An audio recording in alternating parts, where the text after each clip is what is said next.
Despite all the hype entering this WNBA season, the Indiana Fever have gotten off to a very rough start, winning only 2 of their first 11 games and posting the 3rd worst offense in the league. Last week, I was watching the Indiana Fever play against the Seattle Storm, trying to figure out why they've struggled so much offensively when I saw this play. A Caitlin Clark cut to the top of the key followed by a pick and roll by which she was quickly doubled and threw a turnover. This led to 2 points for Seattle, but when I watched it again, I realized there's so many things going on here that might explain why the Fever have struggled so much offensively. The Fever have one of the most prolific offensive weapons we've ever seen in Caitlin Clark, and her insane shooting ability makes her such a threat as soon as she crosses half court. W teams have adjusted to this by picking her up 94 feet and trapping her in screens to force the ball out of her hands. We're only 2 weeks into the season, but nobody has been doubled in pick and roll more than Caitlin Clark, and according to Synergy Tracking, teams have committed to her on ball screens a total of 107 times, which is 30 more than the next player. It's safe to say that nobody in WNBA history has ever been guarded this way. On the bright side, this does mean that on most possessions where Clark is in pick and roll, the Fever are creating an advantage. This is what separates the Fever from most struggling offenses because they have someone who can create advantages at will, and as JJ Redick from his Mind the Game podcast puts it, like basketball boils down to, can you put 2 on the ball? Yeah, and now you create the 4-on-3 on the backside. Yeah. I don't think many people know that. So, with all that being said, why are the Fever only scoring 0.71 points per possession on these actions, which is a pretty atrocious number considering they are a guaranteed 4-on-3 opportunity? Well, let's start with the first problem, the short roll. Most of the screening actions with Clark have been set by Aaliyah Boston, but on this play she rolls away from the double team, which puts her out of position to be seen and open. Seattle's game plan was to bring a help defender up to prevent the pass to the roller, thereby forcing Clark to make farther passes to find openings. So on possessions like these, it's important that the screener stays up so they remain available to the ball and for the other 3 offensive players to find the openings in the defense to punish the double team.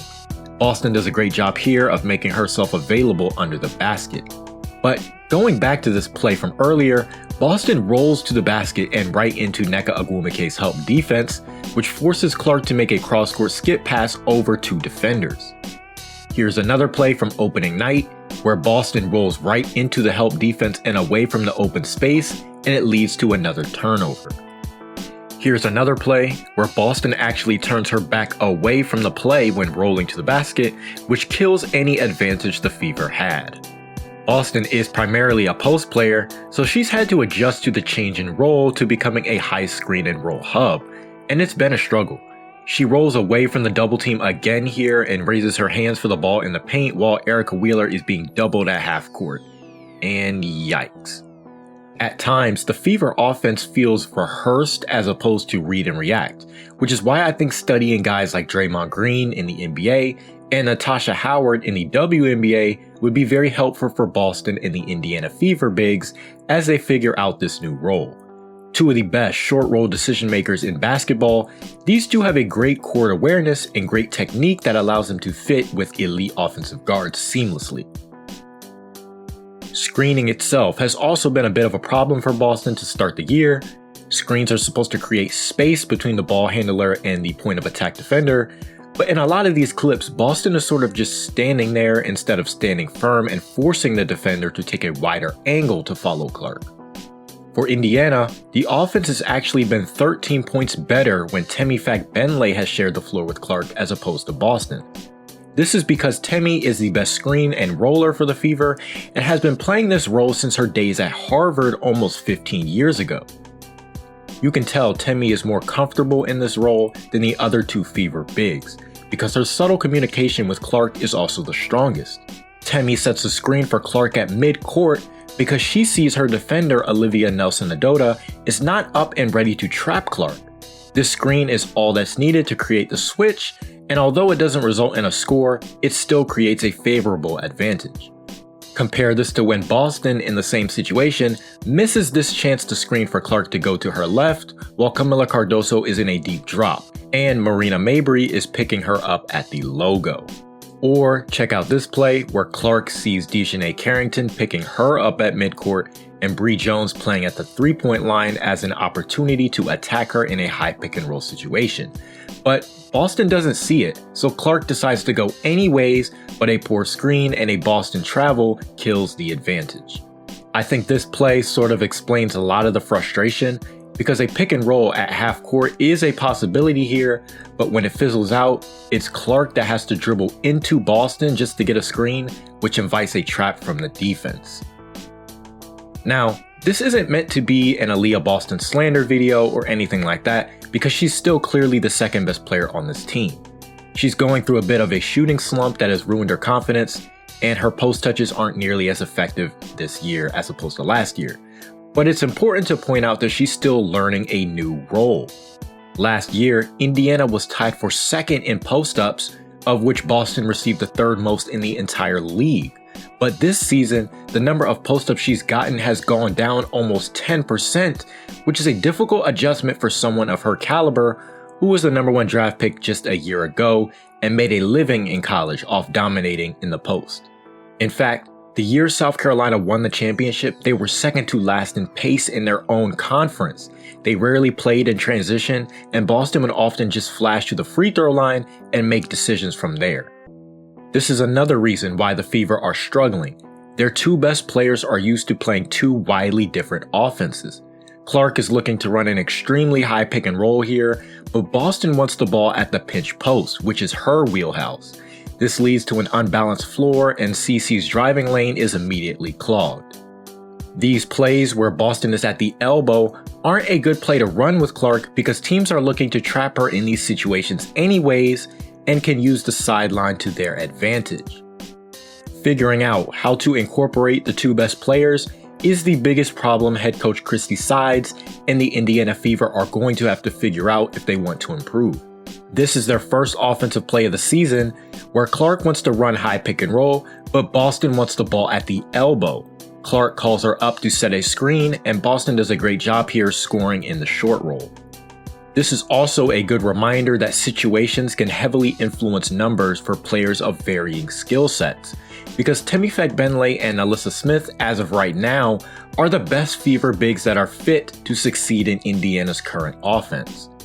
Alyssa Smith has steadily improved in this role as the season has gone on, and she has a pretty decent floater and a respectable outside game that makes her more of a threat in these spots.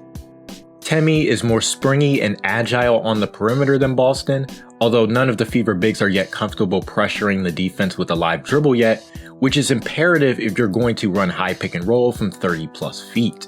Take this play, for example, where Tammy catches the ball on the short roll, but then immediately swings it to Katie Lou Samuelson instead of attacking the open space.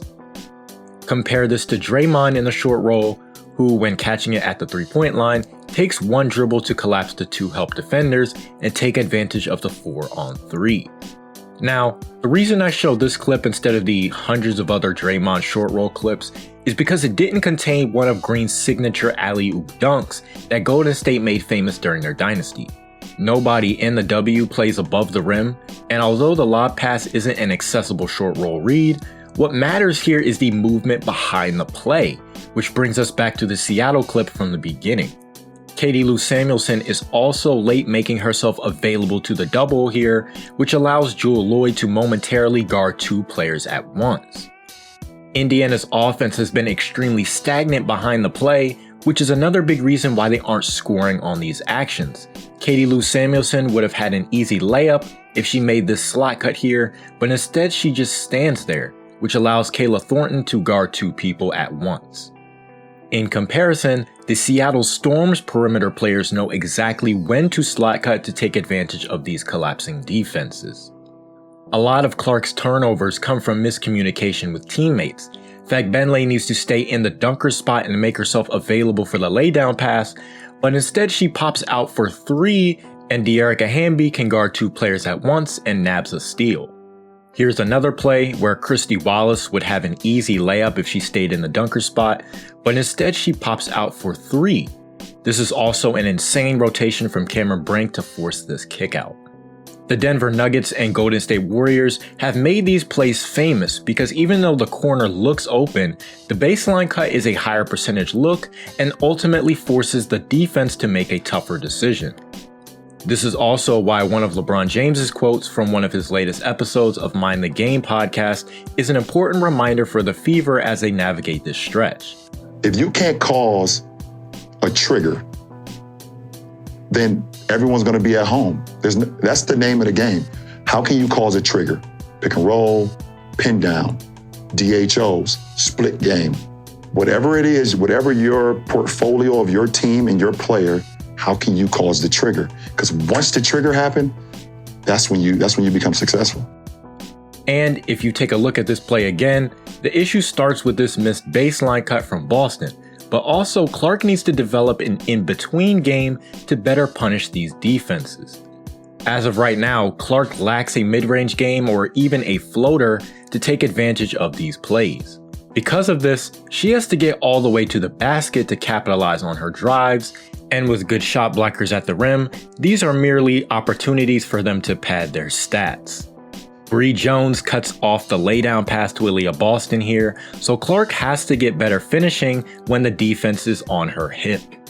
Offensively, Clark is one of the best shooters, passers, and playmakers in the league already, and some of her transition passes are marvelous, but also she struggled at times making complex pick and roll reads. Alicia Clark is basically daring Caitlin to make this bounce pass to the cutting Boston, yet she throws this ill-advised pass anyways, and it's an easy turnover. Clark also has a tendency to pick up her dribble too soon in these situations, which is a sign she's not fully comfortable with her handle when seeing double teams. This is also a big reason why her turnover rates have been insanely high to start the year. With that being said, there's still plenty of time for them to figure things out. It's not like the Fever haven't generated any good looks in pick and roll. They've missed a ton of wide open threes and are barely shooting 50% on layups to start the year, which is insane that the easiest shot in the game is essentially just a coin flip for them right now. They've also played a grueling 11 games in 19 days against some of the best defenses in the league. Christy Sides has also said they haven't even had time to practice much this year, so it's important that we give this team time to figure it out. In Saturday's game against the Chicago Sky, I saw perhaps the best possession of the entire season from them, where Clark collapses the defense and Boston immediately flows into a DHO with her, only to get it right back and bully the mismatch in her sweet spot, while both Nelissa Smith and Kelsey Mitchell relocate to punish the 4-on-3. So, there's proof that this offense can work, but if there's anything that we've learned so far, there are some key adjustments that are needed from both the coaches and players that will ultimately take some time. Thank you so much for watching this video. If you're interested in more women's basketball YouTube content from me, check out my breakdowns on Nafisa Collier and Juju Watkins. They'll be linked in the description box below. I was also a part of SB Nation's latest Hoopers Hierarchy article that covers the 30 best players in the WNBA. You can check out my player profiles on Jackie Young, Satu Sabali, and more. There's also video clips I've added in there too for my visual learners. I do have some NBA Finals content on the way as well, so if you like, comment, subscribe, and turn on post notifications, you'll get those on time. Thank you so much for making it to the end, and I'll see you in the next one.